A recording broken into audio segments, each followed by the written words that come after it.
नमस्कार दोस्तों, नवरात्रे का दूसरा दिन है, लेकिन मैं आपको तीसरे नवरात्रे के बारे में बताऊंगा क्योंकि मेरे पिछले व्लॉग में मैंने शैलपुत्री जो हमारी नव दुर्गों में पहली दुर्गा है और दूसरी दुर्गा है ब्रह्मचारिणी, उनके बारे में मैंने आपको बतला दिया था। और अभी हमारी तीसरी देवी जो आती है वो है चंद्रघंटा। चंद्रघंटा की कथा क्या है कि इनको चंद्रघंटा क्यों कहते हैं। जब भगवान शिव बारात लेके आए थे ना, तो जब भगवान शिव बारात लेके गए थे माता पार्वती के घर यानी हिमालय के घर, तो बारात द्वार पे जब पहुंची थी तो हिमालय पर्वत के सभी जो मैना है, उनकी माँ है माता पार्वती की माँ मैना, वो और उनके पिता और बाकी जो रिश्तेदार होते हैं वो सारे डर जाते हैं। क्यों डर जाते हैं? क्योंकि भगवान शिव एक तो सारे शरीर पे भभूत लगी हुई होती है ना, गले में सांप होता है और चमड़ी की मृगशाला जो है वो ओढ़ रखी होती है, लपेट रखी होती है और ज्यादातर शरीर नंगा ही होता है एक तरह से, और बिखरे हुए बाल और साथ में भूत प्रेत चले हुए होते हैं। तो इसलिए घर वाले देख के डर जाते हैं। तब उन्होंने अपनी बेटी से कहा कि भाई ये इससे शादी कर रही हो।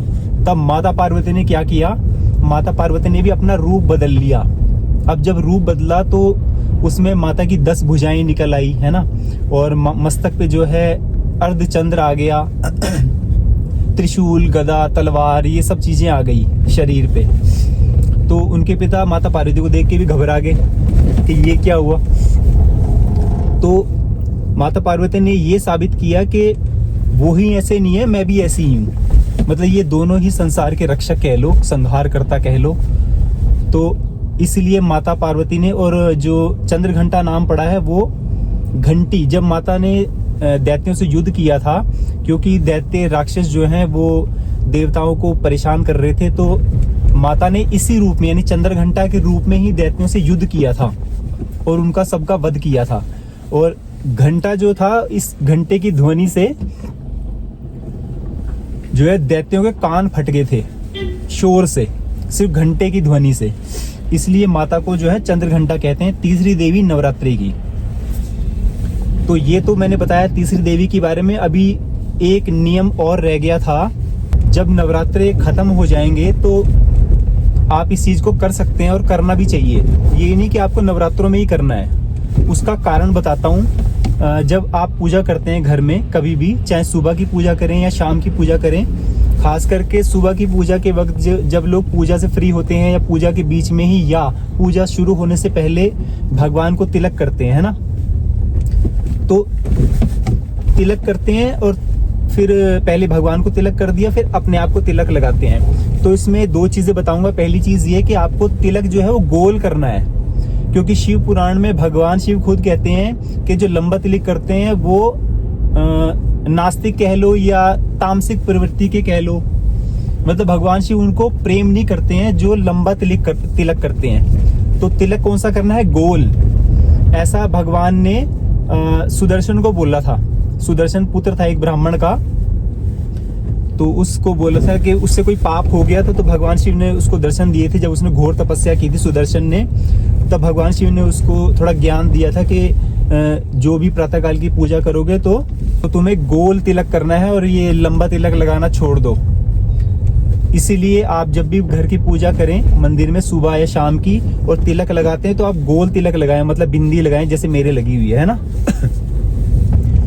अब दूसरी चीज है कि जब भी आप रोज सुबह पूजा करें और भगवान को जैसे स्नान करवाते हैं ना, तो आप भले स्नान ना करवाएं, हफ्ते में एक बार स्नान करवाना चाहें तो वो आपकी इच्छा की बात है, लेकिन आपने गड़वी में पानी भर लिया, जल रख लिया, उसमें थोड़ा सा जैसे 1-2 चम्मच गंगा जल मिला लिया तो वो गंगा जल बन जाता है। ठीक है।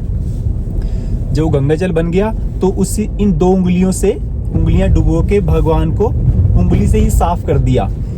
रोज साफ करना है। क्यों? क्योंकि जब आपने भगवान को तिलक लगाया तो वो तिलक अगले दिन जब आप पूजा शुरू करेंगे तो वो तिलक आपने धोना है, साफ करना है। क्यों? क्योंकि जब आप बिस्तर से उठते हैं तो आप रोज मुंह धोते हैं ना, अगर आपने नहीं नहाना तो। नहाना नहीं है तो मुंह तो धोते ही हैं। और कई ऐसे भी हैं जो रोज नहाते हैं, तो आप भगवान को ऐसे झूठा या गंदा कैसे छोड़ सकते हैं। तो जब भी आप नई पूजा करें, रोज सुबह पूजा करें तो रोज तिलक बदला जाएगा, नया तिलक लगाया जाएगा। इस बात का खास ख्याल रखें। व्रत रखना हर किसी की बस की बात नहीं है। तपस्या करनी इतनी आसान नहीं होती है। तपस्या तो भगवान भी नहीं कर पाते थे। अब जैसे तपस्या का सच्चा उदाहरण दूं तो भगवान विष्णु ने भी भगवान शंकर की तपस्या की थी, क्योंकि देवता और दानवों में युद्ध छिड़ा हुआ था। तो देवता थोड़े कमजोर पड़ रहे थे, तो देवता जो है सारे भाग के भगवान विष्णु की शरण में चले गए। तो भगवान विष्णु घबरा गए थे कि भाई दैत्य जो है वो मुझसे ज्यादा शक्तिशाली हैं, तो अब मैं क्या करूं। अब विष्णु भगवान खुद जो है भगवान शिव की आराधना शुरू कर देते हैं, तपस्या शुरू कर देते हैं। 1000 कमल के पुष्प लेते हैं, वो कमल के फूल, एक एक फूल करके जो है ओम नमः शिवाय का मंत्र जाप किया और एक फूल चढ़ा दिया, फिर ओम नमः शिवाय किया, दूसरा फूल चढ़ा दिया। ऐसे करके उन्होंने 1000 पुष्प चढ़ाए। तो भगवान शिव ने उनकी परीक्षा लेने के लिए क्या किया, एक फूल जो है वो चुरा लिया था। तो जब भगवान विष्णु दोबारा 1000 फूल पूरे हो गए, भगवान शिव ने एक फूल चुरा लिया, तब भगवान विष्णु ने दोबारा उसको शुरू करना चाहा। तो जब आखिरी गिनती की चरम सीमा पर पहुंचे तो उन्होंने देखा कि भी एक पुष्प कम है, तो एक पुष्प गया कहाँ। तब वो ब्रह्मांड के चक्कर लगाने के लिए चल दिए जी, एक पुष्प कहाँ चला गया, नहीं मिला। वापिस आ गए। वापिस आने के बाद उन्होंने कहा कि मेरे नेत्र भी जो हैं वो कमल की तरह ही हैं। एक्चुअली भगवान विष्णु जो हैं वो पूरे ब्रह्मांड में सबसे खूबसूरत भगवान है ना। तो उनकी आंखें भी कमल की तरह थी। तो उन्होंने अपनी एक आंख जो है निकाल के उसको पुष्प के रूप में चढ़ा दिया था। तो भगवान शिव प्रकट हो गए थे। तो भगवान शिव कह रहे थे कि विष्णु तुम बहुत ईमानदार हो और बहुत सच्चे भी हो, तुमने सच्चे मन से मेरी जो भक्ति की है कि अपना एक नेत्र ही खो दिया। तो उन्होंने उसका वो नेत्र वापस कर दिया था और उनको फिर दैत्यों से लड़ने के लिए अपना सुदर्शन चक्र दिया था। और वो सुदर्शन चक्र कहाँ से निकला था, भगवान शिव के चरणों से निकला था। और तब वो सुदर्शन चक्र जो है वो हमेशा के लिए भगवान विष्णु के पास ही रहा। तो इसीलिए भगवान विष्णु ने जो तपस्या की वो आजकल के टाइम में तो कोई नहीं कर सकता। पर खास बात ये है कि सतयुग में लोग हजारों वर्षों तक तपस्या करते थे और आज कलयुग में जो है हजारों वर्ष तक, 1000 वर्ष तो उम्र ही नहीं होती इंसान की, 100 साल मुश्किल से होती है। कोई ज्यादा जी जाए तो 100 साल होती है। और इसमें भी अगर आप 5-6 साल लग के तपस्या कर लेंगे तो भगवान वैसे ही आपको जो है आशीर्वाद देंगे। साक्षात प्रकट नहीं होंगे, लेकिन आपके सारे काम जो हैं वो बनने शुरू हो जाएंगे। आपको आभास हो जाएगा कि ईश्वर मेरे साथ है। तो कलयुग की तपस्या की ये खास बात है। और आपने अगर व्रत रखे हैं या नहीं रखे हैं और आप नवरात्रों में डेली पूजा कर रहे हो, तो पूजा के तौर पे आप 2 लौंग रोज मंदिर में चढ़ाते रहो, है ना। और एक इलायची चढ़ा दो, छोटी वाली इलायची, हरी इलायची जो होती है वो मंदिर में चढ़ाते रहो।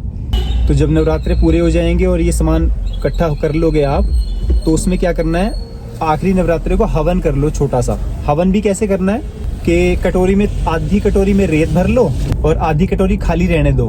तो उसमें आम की छोटी छोटी लकड़ियां कर रहे, छोटे छोटे पीस कर लो, कटोरी में करना है हवन। ये नहीं कि आपको हवन कुंड चाहिए, जरूरी नहीं है ना।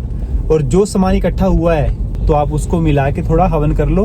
हवन में मेन जो है आम की लकड़ी के अलावा आप 84 हवन भी ला सकते हो। अगर 84 हवन ले आते हो तो आम की लकड़ी डालने की भी जरूरत नहीं है।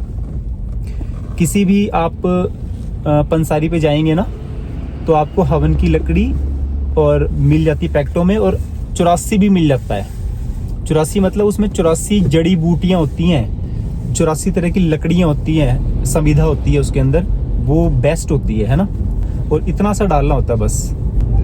तो ये छोटा सा हवन कर सकते हो और जो कमरे की, घर की जो है नकारात्मक ऊर्जा जो है वो दूर हो जाती है। तो दोस्तों अभी मुझे इजाजत दीजिए। जय श्री राम।